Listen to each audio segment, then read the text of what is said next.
Hey, don't forget to click, like, share, and most importantly, subscribe.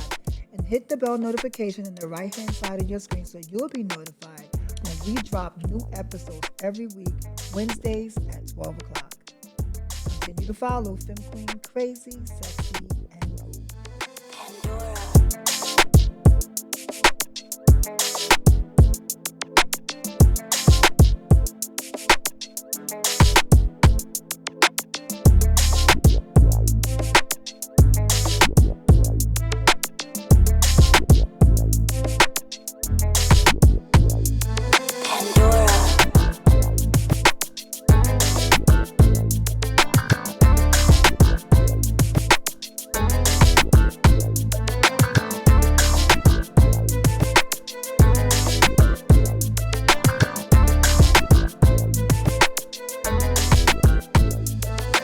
Welcome to another episode of Femme Queen Crazy, Sexy, Cool.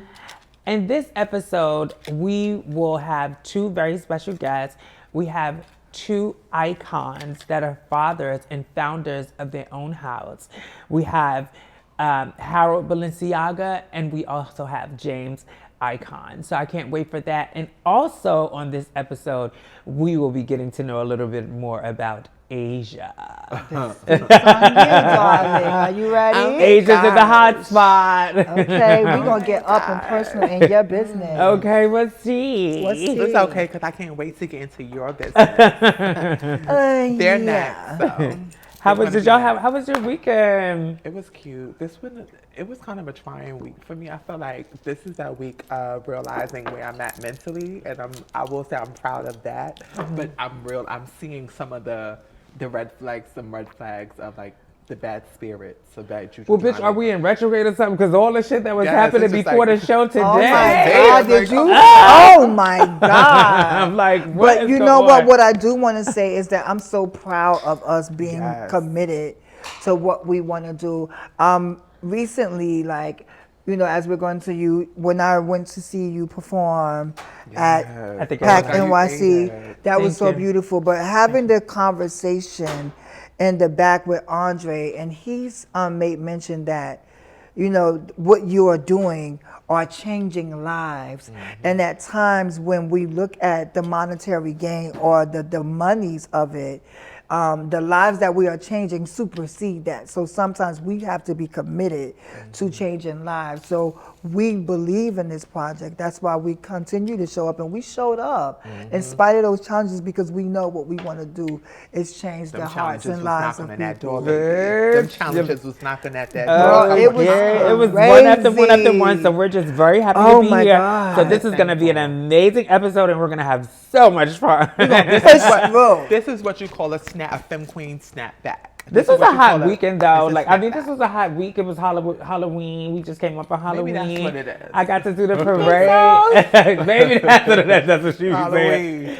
I had fun. I keep telling y'all about playing with the G spirit. I had fun. I was outside, bitch. I was on the parade, I was for Andre. We did the cast of The Wiz. I was Dorothy. I don't know, something that Dorothy keep being, Jack recalling me Dorothy for years. I was Dorothy before. Come on, Wiz, the Wiz. So I had a really good time, and I performed at the gala. Thank you for coming. That was it was an experience. I didn't get an invite. I only could get one, bitch. It was star set. It was money up in there, baby. That's why you called me out. You don't call her out. I just knew she would give me good footage. I needed to be in the mood, darling. No, Tabytha works really well in this situation. I work a role. I'm gonna work a role. It was a different time. They didn't need that type of work. They always need. Tabytha goes into like almost like a managerial mode. She'd be like, no, because she needs no, is there such and such? Oh, yeah, okay. Oh, hold this, I'll take that picture. Yeah. Like what I love about it though, she makes it not about herself at all. Even there's situations that appear. Yeah, she does. She definitely. I thank you so much because I really appreciate it, and I needed that for the shoot. She's like, "Girl, because you getting out of the car." I'm like, "Okay, great. Yeah, I need all that. I need that." So if anybody out there, if you want to be my sister, for free for a minute. No. We're gonna manifest money. We are giving out jobs. Okay, we're gonna say that. Yeah. For me, like the biggest thing this of this week for me, shouts to Sean Coleman and the team over at Destination Tomorrow. They had a great fundraiser, and it was a great way to round off the end of the year for me, because like I know there'll be a lot of other agencies having fundraiser, but this one was so personal. Yeah. You know, it was intimate. The setting was great, and it was in honor of one of our fallen, Angie. So Oh my God, it was so I'm like, one crazy.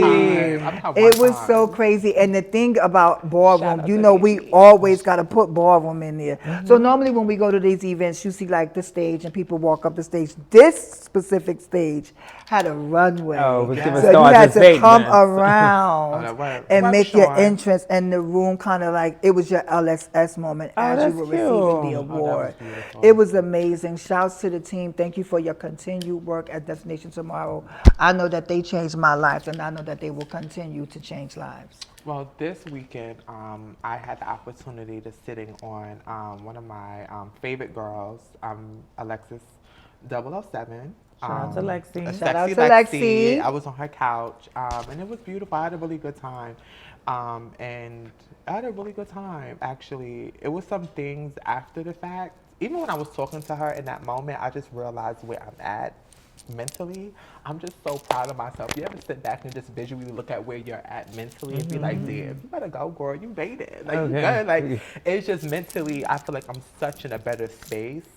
And I'm just, yeah, I feel good. And mind you, I'm the Halloween girl. Like, I love to, like, celebrate, get dressed up for Halloween. But this is my first year I actually paid it. But I'm so excited for Thanksgiving and Christmas. Oh my God, I'm we got excited so for much that. to be I'm thankful for. not. I So love the excited. holidays. I don't know why I don't like the holidays no more. Why? I was a Halloween girl, but now I'm like, this is the first thing I'm just like, I'm so excited for the snow. I'm so excited for this winter. I don't know why. I'm just so freaking excited. I don't know. I feel like the holidays now, I feel like it's like, I I think Christmas is a bunch of lines and spending money. And I think Thanksgiving is probably different now because my Nana not here no more or something. Like, you know, So and that used to be like sad. while we all came together. And we still do like, you know, partially, but it's not like when my Nana was here, it was giving like But that maybe you know can we do was- that. Maybe you can Right, start you it live up. on the tradition. Not And really see, and into- here's the thing. We can't live forever. I don't know, it's kind of different for me. Like the holidays, like spiritually, it reminds me of being grateful and thankful when we enter I'm thankful into every day. Thanksgiving, and the importance of always having like a gratitude type of spirit. Yeah. Also, the end of the year also reminds you, in case you forgot, this whole year you were saved by His grace. Yeah. So it reminds you that this is the season, and Jesus is the season for the. Jesus is the reason for the season during the holidays for me. As Which as someone Jesus? who, Jesus Christ, the Well, black we're not one. gonna get The into white all one. of Here that. we go. The white Here one. she We go. gotta go get to all of that. you know, No, but I'm just you saying know the for people got me, crucified me. you've I heard believe it in here. God. Hey, Jesus I was is just the questioning that reason picture for that the you put up season. there. I'm just thankful. I'm in that thankful. In case you forgot. I'm in that thankful mind and that thankful. I'm just so thankful right now. So that's what it is for me, honestly. But Amen. yeah. I like that. So what's the questions, ladies? Let's make it hot. So yeah, because you know, you said you was over there, you know, and the baby, you really opened up, and I saw some things that you know you talked about, but you kind of went a little deeper over there. So my question to you is, you know, those things that you talked about, like how for me, like one of the questions that I want to talk to you about is when you've been in how many houses now? 2. 2. So in those I would houses. say 3. I'm sorry, but I keep dodging blinding. I'm so sorry. I was in there. I was kind of blind as a blinding. So I didn't really know what was going on. So, no shade to blinding. It was like, you know, but it really wasn't. Yeah. I was a blonde And before only, too. I think I walked once, and I was in a Grand March. So what is it that you look for, like when you're in these houses? Why, like, what is it that you look for? Well, previously, when I was growing up, I was looking for love. I was looking for guidance. I was looking for everything within that usually would come to parent. And I think that's I think that was something that I wasn't understanding. That was a fault of mine. But now what I look for is respect. I look for respect in the leadership role that you give me. What house that I go to, I need that respect as a leadership. Like, so that's what I look for now. Yeah. Where are you at mentally, like honestly, like, or what have you done to get to this place? Because you say that you're so happy to be in the place that you're in now. And I know there's some traumas that kind of followed you along the way from a young age. I believe that we got into it before on here. I know you had a situation where it took you some time to maybe get over one of your mom's actions. What have you done to get to that place, and where are you really, honestly and truly, with the trauma of your childhood? So I had to learn to accept my family for who they are, the people. I had to learn to accept that and take accountability and letting that go and moving on from trying to survive in the world that we live in. And doing the work, I started to really do the work. Because at first when I got into therapy, my first round, I was assuming in my head that therapy was just going to help me just fix everything. But what I didn't understand is therapy is probably 10% of the work that you actually have to do for your life in that moment. So I started changing everything. I started changing my friends. I started changing what I was doing. I started eating different. I started working out. I started started reading more. I started loving myself more, like really intentionally, like say affirmations to myself. I even have stickers on my mirror when when I wake up, brushing my teeth, washing my face. Those are just really important things for me to make sure I'm in the right headspace. But that's what I do every day. Even now, I'm back into doing yoga in the morning. I did that before I came on set today. Really? And just making sure that my mind is at peace, because sometimes they always say like it's you read in a book. What is it called? The Mastery of Self. It's called, what they say, what did the person say about it's like an insect that's on you. So it's a like, parasite. It's parasite. It's your parasite versus your ally. Yeah, so it's like a parasite inside of you telling you the negatives about life. Reinforcing. And reinforcing those things on you. And what I do now is I speak to that parasite to control it and say no. I control me, and this is my life. So that's where I'm at, and that's the work. So what was the wake up call for that? Like what was your breaking point? Like how do people get to this? For those that are watching, that's like, ooh, bitch, I want to, do that or feel that way. Like why I was so sensitive to a lot of things. Why I was so sensitive, I started to realize I was just like, I have some issues too. It's not just the people around me that are doing me wrong. I'm allowing these things to happen. It was when I left West. And I would say in the middle of West, when I was in the middle, like probably the year in, and I started to realize that I mentally was not okay when I was leaving AGA either. When I left AGA, I realized that up here, my mental wasn't right. That I was still brokenhearted. I was taking trauma with me to my next house, and I was realizing that even though I was basically covering up, like I was acting like everything was okay. I was smiling, acting like everything was okay, but mentally deep down inside, it was a lot of things that I held on to even before, like as a child, that was even making things worse for me mentally. And I'm just like, okay, it's time to do the work. You actually have to take accountability for what you're doing and what you're allowing. So in that moment when you realized that you had to take accountability, what triggered that response in you? I want you to take me back to that moment when you said, I need to change it. So it was in Miami. I don't know if y'all remember, it was Jack's birthday ball. His first time doing it in Miami. I had a pink dress on and a blonde bob. And 2 days prior, I was almost about to commit suicide. Wow. Yes, I just got to Miami that night. I've been going through a lot mentally. That mental is I'm always acting like everything's okay, acting like I got it all. But I was in my room, and I don't know how I make it out. I don't know how I made it out that room in one piece, but I was crying excessively. I was in a bad shape, and I prayed at that moment. I said, God, if you can get me out this room, I would do everything to mentally get myself together. And I mentally got myself together that night.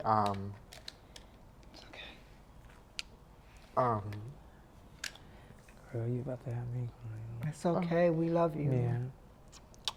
Oh, sorry, y'all. But yeah, I had got that night. I had decided I chose myself, and I chose to fight for myself, and I just put the work in and just doing better mentally. Yeah. Well, thank God for that. Thank God that you're still here. We love you so much. And thank you for being this vulnerable. And bitch, I'm holding back these tears so I won't mess up my makeup. Yes. Oh my gosh. Like, What are oh y'all my doing to God. me? No, we needed this.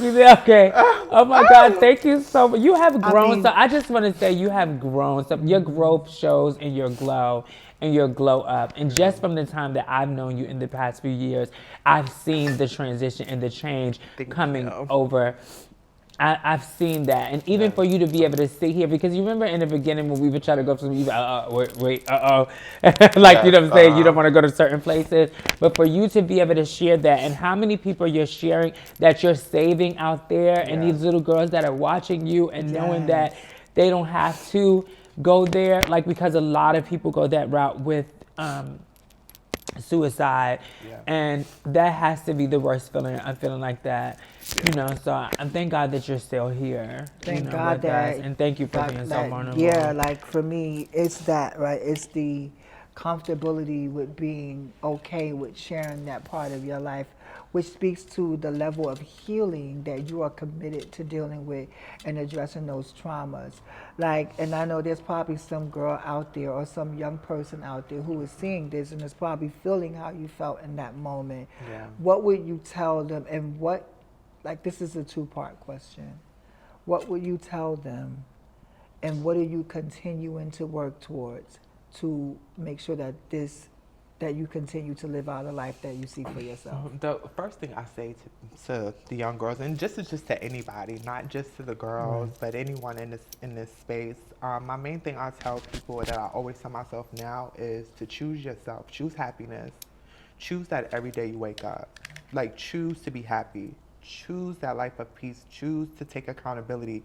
And that may seem hard at sometimes when you have to focus on those things that were dark and that was heavy on you, but it feels so good to let it go. And that's why I'm so happy and at peace, because I am okay with everything. So I would say that to you, to everyone, to just love yourself through it all, through the bullshit that people treat you, through everything.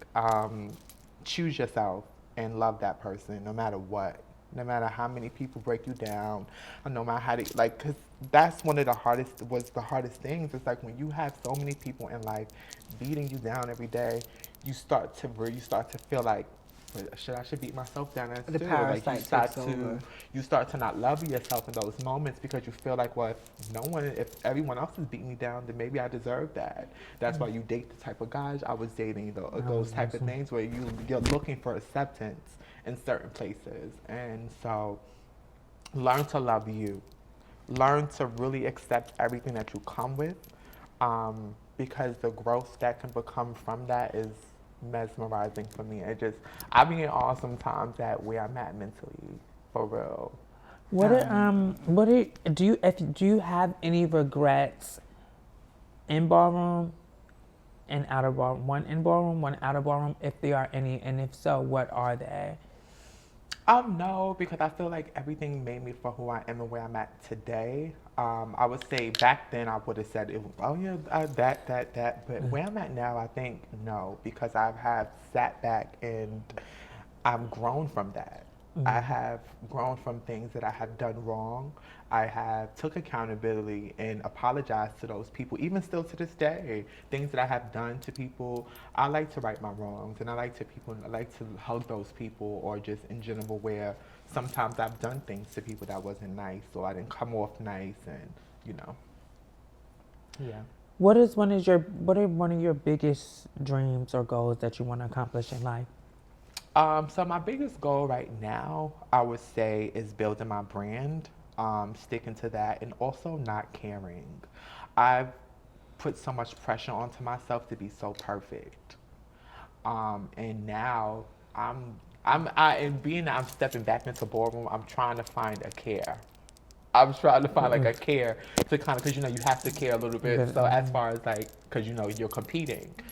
But a care to compete of why to be perfect, like to be the one, like you gotta because you gotta everything has to be in ballroom. You know, it has to be like that. You have to find that middle ground. So I'm trying to find that middle ground on how to compete with people, but also find that care because I stopped caring. I stopped giving a fuck for real. I'm like, I don't care. I'm gonna show up. People are you gonna see me for who I am. That's it. Because I don't care.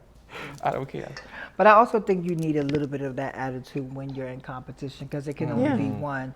I think for me, maybe the caring part is like seeing the person after and like, because sometimes people keep those beefs inside the floor and they can't come out of it. Care. When I say care, I'm talking about like for you. I see Care the thing about me, I never care to want to get out there. The big thing for me, I never cared to compete with the next person.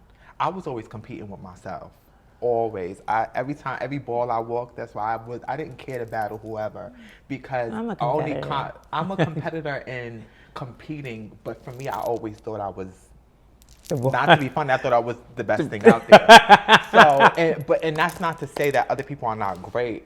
I just lived myself like that. Like me, I always competed with myself, and I'm just like, I need to do better than what I did last time. It had nothing to do with no one else. I was going to battle you regardless. You know, but I needed to battle myself to do better. And that was the competition for me. And that's what you needed to care for. I need to care to step up. Like, because, you know, you got to, like, no matter where, I feel like if you're going to get back on the floor, you have to be able to stay with the time. It's 2024. You got to keep it up. You got to keep up. So I'm in the gym. I'm doing the things that I need to do to be prepared to walk. So butch, queen, or trade? Which one is your ultimate dream partner? Neither. Well, what is bitch? I like regular. For me, I'm in the space of someone that's comfortable with themselves. Someone that has growth mentally, that's in therapy. So a butch, queen, or a trade? Neither. No, neither of those are both horrible things. But they are just what I'm saying. A regular man could be trade. I'm not saying trade like hood and all that. I'm just saying a man. A regular man. Okay. And that can be, but see, he can be a butch queen or a piece of trade. It could be. That's what I said. So but I don't like. So when I think of a trade, I think someone like a thug. I think. Yeah, no. I don't mean it like that. I'm just saying in terms of not community, like somebody who's not in community. I feel like. Where I'm at now, honestly, whatever knocks at my door that works for me, I'm going to open it.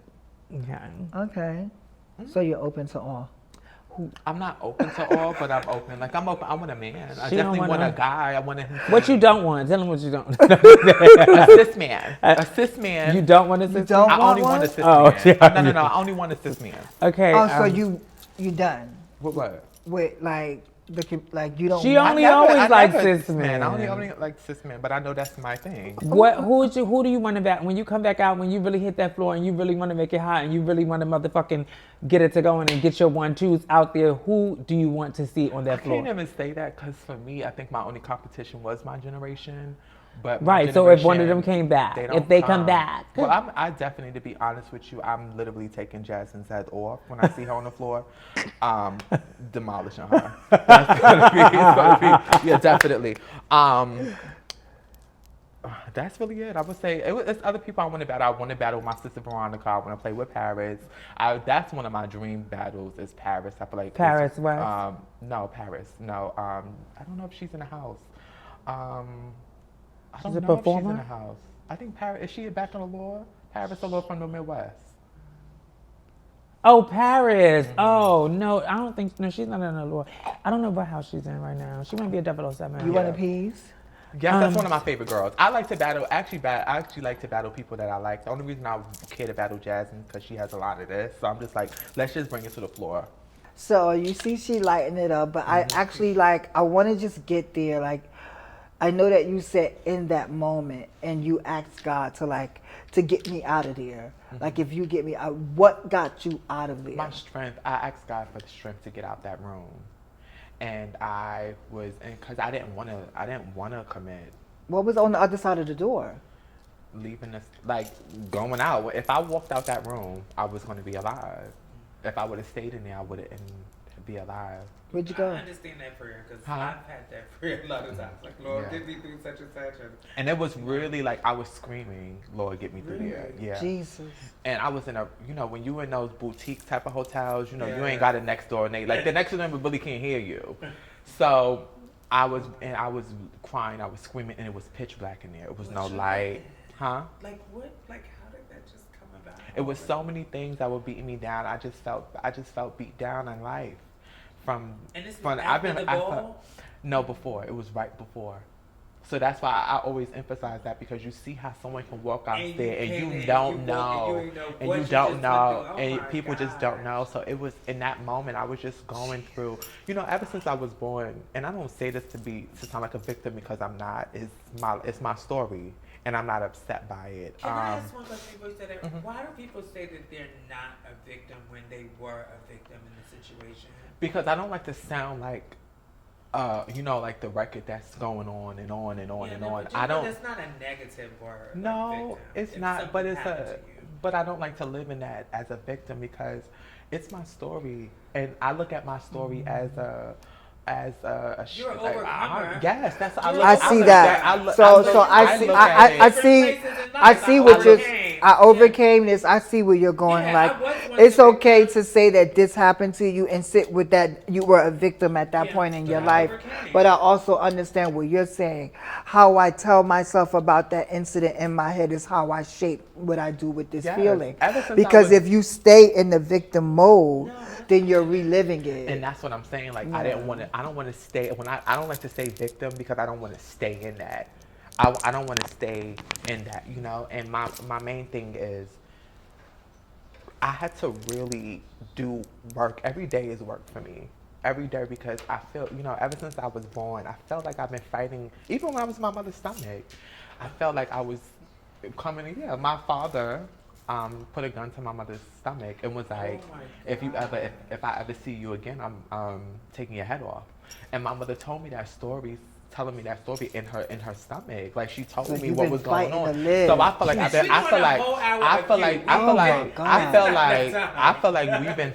I've been fighting ever since I came here. I feel like I've been trying to survive in life. Just the things that have been happening to me. Lies on me as a child. People put lies on me as a child. People bullied me. I've been through a lot where I don't like to claim the victim thing. I don't like to claim that because I'm strong. I'm strong as fuck, and I feel like I'm not mad at my story. I felt bad for myself, and that's when I started to hug myself in those times. Like, damn, girl, you've been through some shit. That's one of the hardest things to move past are those moments of reliving that in your head, because it's like, what did I do to you? Like, what happened? Like, why did I deserve? Like, what did I do to deserve that? And instead of asking why, I just started to understand that this was my story and I had to move past it. It's a big, deep, a lot of things that I want to talk about, that I will talk about one day. No, we're gonna do an episode, because this is a good idea, like getting to know us the 15 minutes beforehand or whatever, because we have to go on. But I feel like we need, and I just love y'all so much. I love you too. I was sitting here as you was talking and stuff, and I was sitting here like, I really love you, especially like the vulnerability. When it comes through and you let it out or whatever, it means that you feel safe and that there's a connection. And our connection is definitely growing and growing. And isn't it? So my God. I remember we used to be. Yeah. No, but you know what I realized? Because of what I've been through sometimes, like my sis Tabytha, we fight, argue, like we will go from laughing on the phone, like joking with each other, acting like cuckoo kids, to arguing, like, bitch, who you think you are? Like, just carrying. But Agent, you know what? When Agent finally snaps, it's very hard to get her out of that Leo. Right. She stays in it. Tabitha is very... Because I warn you. I'll be like, let me go. But you know what I want to say to my sister is that I won't change that for the world, though. I won't change it, because it's like, that's my sister, and that's just, nothing is green, eggs and ham.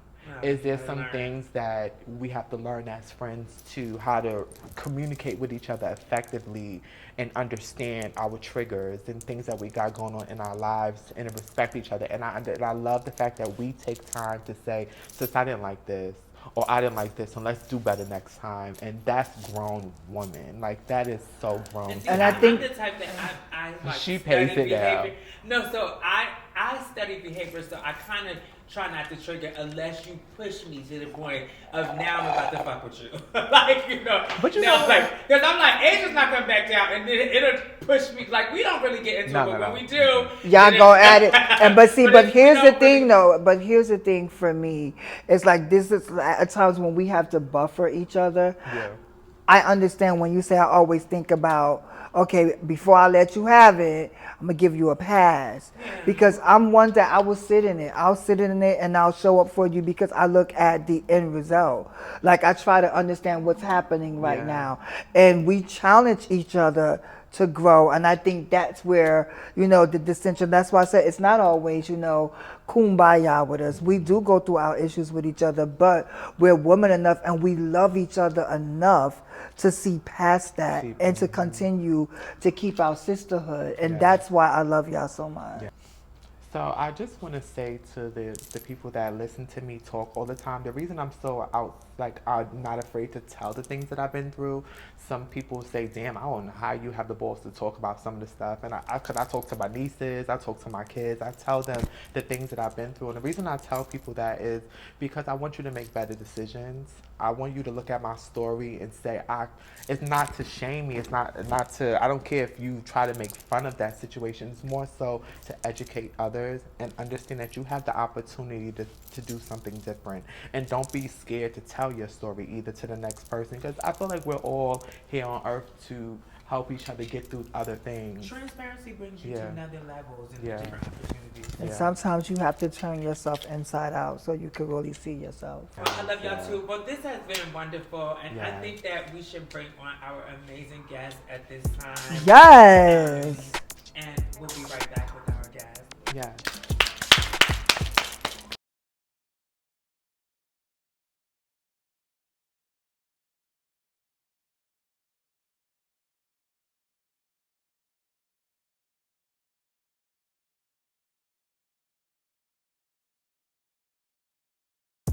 This is Femme Queen Crazy Sexy Cool. Make sure you subscribe to our channel on YouTube, like, and comment. And also check out our IG. We need some followers. Step it up, guys. Mwah.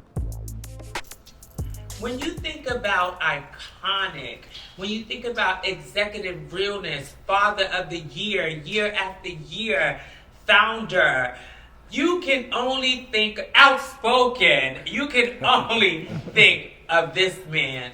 This is the overall father and founder of the House of Balenciaga, Harold. Valentin! Billy Harold. When you think of iconic, when you think of one of the fathers of the scene, outspoken, the founder of the House of Icon, the icon himself, James Icon. Welcome. That is definitely an honor. It is an honor. And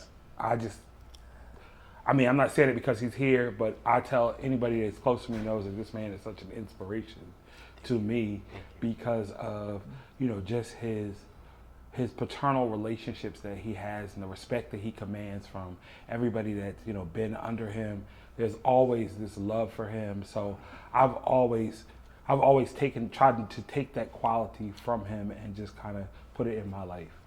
And we always on here, we speak of like the old school men versus new school of how they protected the woman and the female figures of the scene. And you've definitely always been that representation from that. You've always had the girls, the baddies, you know what I'm saying, under it. And also, I don't know if you know this, but also you kind of deemed me legendary realness because I was already deemed for face, but I had been winning realness and drags and Femme Queen realness, but it was never really said. And so at the Icon Ball, I remember standing there and James is like, go ahead and walk. It was legendary realness. I was like, can I walk? Yeah. And I walked and I won. And it was like, so when I hear them say, go take it, I'd be like, no, you're not supposed to do that. But if it's an icon right there and they tell you to go do it and they see it, and from then on, I was deemed legendary realness for that. So thank you for that. You're very welcome. Yeah, I always recognize that, especially when like you said, I've been in boardroom for a long time, so I watch a lot of people. Whether I speak to you or not, I'm always watching. And like you said, from your realness days, I always remember for realness, you used to walk all the time and used to win a lot. And then one of my children was actually one of your schoolmates in college, Jamoka. And so Jamoka used to always praise and rap about you. And I was like, no, I know exactly who she is and stuff. So when you walk, and me and Bebe was talking, and Bebe was like, Tempress is here. I was like, well, she needs to walk. And when I saw you, I was like, walk. You know, because if you were going to walk, much like I did with my daughter Kiana, if you feel that you are legendary realness, then walk this category. And if you win, you will be legendary realness, because that's the era and time I came from. You know, so it was behooved of you to go ahead and do it and actually win. You know, so yeah, that was an honor for me because it was our ball. Yeah. And You're right. $500 there, right? Ashley knows the work. Right. I'm like, what? He said it, and I am. So it's so good to have y'all. Before I just want to jump in, and I want to ask, and both of you guys can answer this question, but you definitely come to mind when you think, you know, I've been a founder, and once getting in those shoes, I realized it's not a walk in the park. But before we answer those particular questions, let's have a toast. Toast. There you go. Let's have a toast. Yes. To family, to good conversations. Oh, Ooh. See, she's lit. I mean, you hang her. You know how she be trying to get at. How many you hang? All right. She's on the wall. Stop. I'm gonna take another one. Ooh. Oh my gosh. All right, Eve, come on. So, what is, like I was saying, like as a founder, I realized that it's not a walk in the park, and it's not even the same thing as just being an overall parent. What is the recipe to have a success? Because Balenciaga has been out here for how many years now? 22 will be 23 March 8th of next That year. is crazy. That ages me because I remember when you did it. Thank you. Congratulations to keep a house for that long going. Because some, you know, they just think, oh, let me just start a house. But you were really dedicated to your house, and it has been ongoing and successful for years. Right. What is the recipe to that? Well, I think a part of the recipe is not feeling like your way is the only way. You have to put a team around you. You have to be committed. You have to also be willing to adapt. Because what worked when we started out the house doesn't necessarily work today. So you have to be able to adapt over time. You have to, you know, be able to, you know, just embrace the new generation and be willing to listen. And also, I try to not get a big head to be like, oh, I'm this, so it's my way. And, you know, I think that all those things are like important to longevity. Yeah, I agree. I agree with everything Harold said. And like he said, see, that might have been a negative factor for me with my house, because we came in it with, actually, Nicole and Ashley are really the founders. Mm-hmm. They started it, and then they made a phone call to me to become the founding father. I've had the idea of being the unconventional house, and we're going to have 2 overall mothers. So me, Trina, and Sabrina combined with them, and we formed Icon. And at the time, we didn't have a name. You know what I'm saying? We just decided, Ashley decided that she wanted to start a house. Nicole's recommended that I be the father. I gave them the idea of doing 2 overall mothers. They agreed. And because me, Trina, and Sabrina were already planning on leaving the house of Revlon. So once we did that, I wanted it an all-girl house, you know, with very few butch queens and guys that love the girls and stuff, and of course, trans men and stuff. I'm very particular, and I'm very stern. So everything that you came to me to say, I would say no. Because I would compute it 5 different outcomes in like 2 seconds. So as you saying something to me, I'm thinking about the outcome, and I'm like, that's not gonna work. No. That might have been a hindrance on us, because not that I didn't want to evolve, I just wanted to evolve on my own pace, right? And so then they convinced me to do things differently, And when we started to do that, I felt like it became a demise. And I used to tell them all the time, y'all burned down my dollhouse. So I'm not going to pay y'all any attention anymore. Really? Wow. I have a good question for both of you, being that you just said that. What is some of the hard parts in starting a house with women, all different genders, and what is one of the hardest things for you both being founders of a house this far? But I never really had a problem with them. Like I said, I wanted it to be an all-female house anyway. I think the only problem I would have with them is showing up. Okay. Coming to a ball and walking, Ashley is always out everywhere. Mother Icon was doing school, living a regular life and stuff like that. So her and I used to really go at it a lot. And that being my daughter as well, now I make my daughter my best friend. Now you're becoming a mother, right? So I threw a lot of hats on her at that time. And people say that I'm hard. I think the thing hardest was for them than it was for me is because people tell me I'm hard to talk to because I'm always. What's your sign? I'm a Taurus.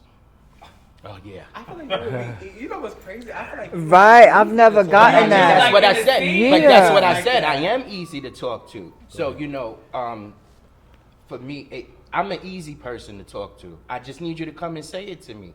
I found that it was difficult for her and a lot of other people in the house to really say what they felt because they felt like it was going to get a big backlash or the answer no again. So do you not take criticism well sometimes? I do. That's why I said it's easy to come and tell me because if you tell me, that's even when I speak, I don't know that I'm speaking harshly because a lot of times I don't hear myself. I tell people that at work too. If I'm seeing like I'm being aggressive, say it to me so I can correct it because I really can't hear it, especially if I'm passionate about something. So people tell me that and I go, oh, I'm sorry, that's not how I meant it, blah, blah, blah, blah, blah. And then we continue on. But that was the struggle that people were afraid in a sense or didn't want to rattle feathers to come and talk to me about certain situations. So it would fester and, you had girls leaving the house or just not stop walking and stuff like that. For me, I think a lot of what you said is very true. In my instance, I think also just having like a preconceived expectation of what people were going to do.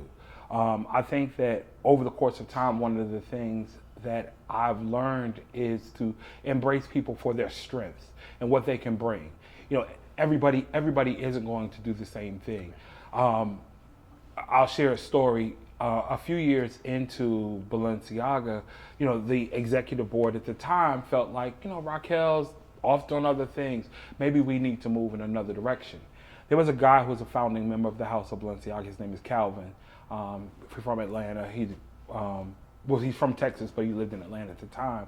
And Calvin pulled me to the side and he said, Harold, you don't just make a change because people feel that there's a need for a change. What Raquel can bring to the table, a bunch of other people can walk 20 balls and not bring the same thing. Absolutely. You have to learn to look at what an individual brings. And so from there, that's always been my thing. Like, what is someone's strength? Everybody's going to be different. So being able to embrace that has really kind of helped to, just have level set expectations. Wow. It's crazy just hearing the different perceptions on. Thank you for being vulnerable with that because for me it's like perception is everything. Mm-hmm. And I've never gotten that from you. Like you were hard to talk to, like even from day one. But like even now when I call you, you always seem like one of the most easier voices that I can speak to as a man that will actually kind of say, well, this, and that. And you speak from a loving place. There's times where, you a little firm. But again, like, our friendship for this, for over these years, I've never would have thought that. And maybe you show up different when you're in the scene, but just hearing what you say about the importance of looking at the strength of a person rather than highlighting what they don't do or what they can't do, but finding a space in your house where that grows. How did you develop that? Like, how did you know that would work? I I think it's really just trial and error. You know, I think over time, I think there are so many lessons. I think that, you know, we always want to, you know, get it right. We want it to be perfect, and it's not. It's a bumpy road. It's a rocky road. Like James mentioned before about, like, you know, making decisions and how they impact you. And, you know, I've always operated without fear of making decisions because I felt like if you're strong enough, no decision you make will damn you, so to say. So, and I just want to just add on to that. I think also sometimes people find themselves intimidated by people's persona, and they're scared to, like, have these conversations. Right. Asia would be scared to have conversations with me, but well, she's not scared to not. Right. But on my end, and it's difficult when you're the leader because you feel that, you know, you are completely, there's an open door. You feel like you have this, you've given someone a key. But do you feel like that? And then, like, I mean, because we can say that we're like, we give this open door, but in reality, are you, like, is it, and you're a Gemini. Yes, I am a Gemini. And I do feel like so let's say, like, people, what do you say to people who, people who feel like you've been overall father for the whole time Balenciaga has been around. So what do you say to people who feel like it's time for you to pass on the overall father? Take it. Why haven't you? What do you mean? Well, okay, so here's the thing. I feel like when it comes to the House of Balenciaga is a large international organization, right? So in order for a person to step in that role, they have to be 100% committed to it. They have to also, you know, have the temperament to be able to deal with all the different people, you know, all the different personalities. And also, you're going to be a person coming behind me. So, like, will the people, you know, receive you in that way? So, I mean, so many people have suggested. I've even. So you don't feel like no one is particularly ready for it yet. Well, we're gonna be open and transparent. I'm gonna be open. Yes, we're gonna be open. I must say. Go ahead. No, can he be open first? Okay. I've had this conversation with my son Dante, but there are two things. There's two things to remember, right? Okay, one, Dante has a lot of things going on. He does a lot of work within the community. He does a lot of things, you know, professionally. And then there are times where Dante has this feeling that, does he want to go forward in ballroom? Okay, so for me, there are two things. One, first and foremost, that is my child. That is one of my best friends in the whole world. So I'm going to protect him in this way. I'm not going to say, here, take this, go away, and then he fails. Or not to say he fails, or he's in the position to not want to really, you know, be committed because he has other things going on, and then it not work out. And then in turn, that makes him look bad. Because overall father is big shoes to fill. Correct. Like, people don't realize. I mean, if you're going to be a successful and good one, it is definitely big. Right. So if he's committed to it, he can have it, and I can go sit down and be fine. Because in all fairness to the next person, in order for them to be successful, I can't still be lingering in the shadows, because a person will then, when they have a difference of opinion, will then feel like, well, let me go to Harold, you know, and that's not fair to that individual. Wow. So, Can I just add one thing real quick? And also, this is the part that's the founder aspect. When I also have to look at this from the aspect that people committed to my dream. They committed to Balenciaga. And I have to be responsible enough to say, I'm leaving you in good hands.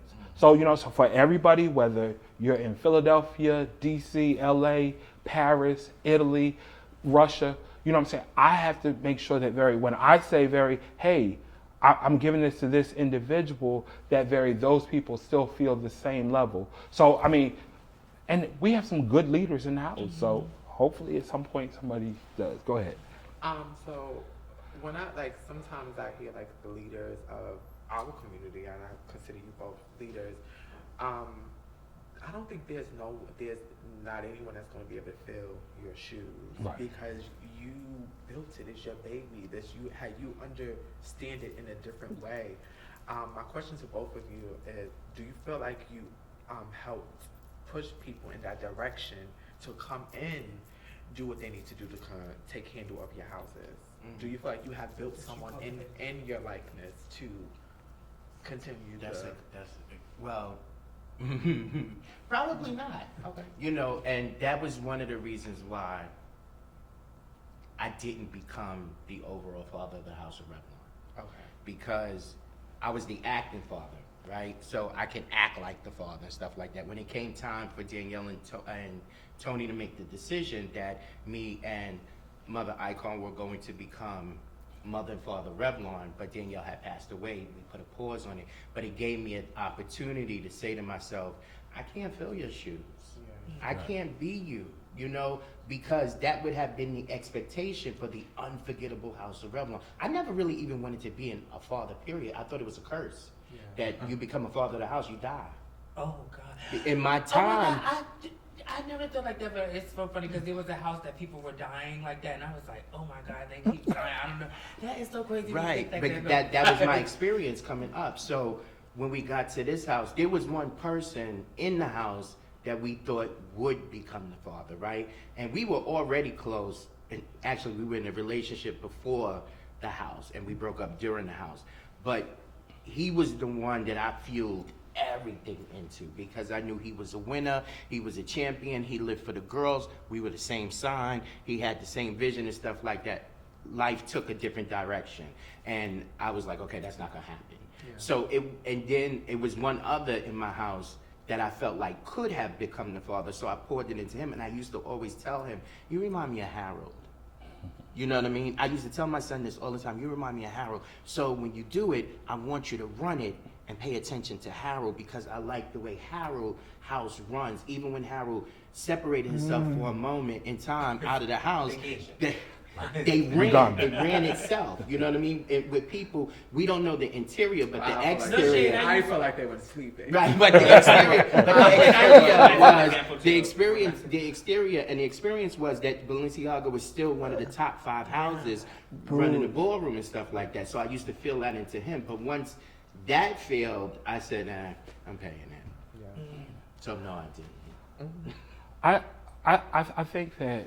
I think I have tried to provide guidance to people, but okay, I'm gonna pat my own back. I feel like I'm a great leader.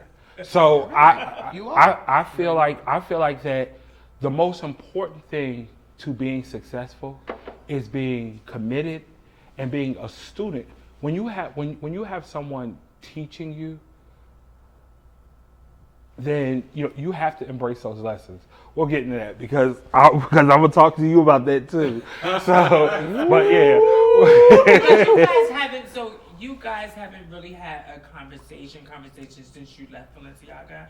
Have you guys we had small brief conversations, but not a real deep conversation now. But we had small conversations. Well, let's segue into that real quick. But since you were going there, what is something that you would have said to Asia that you would have loved to have said to her, or you know what I'm saying, to maybe fix that? Or are there any regrets that something that you may not have done, or just what would you say to her that you haven't?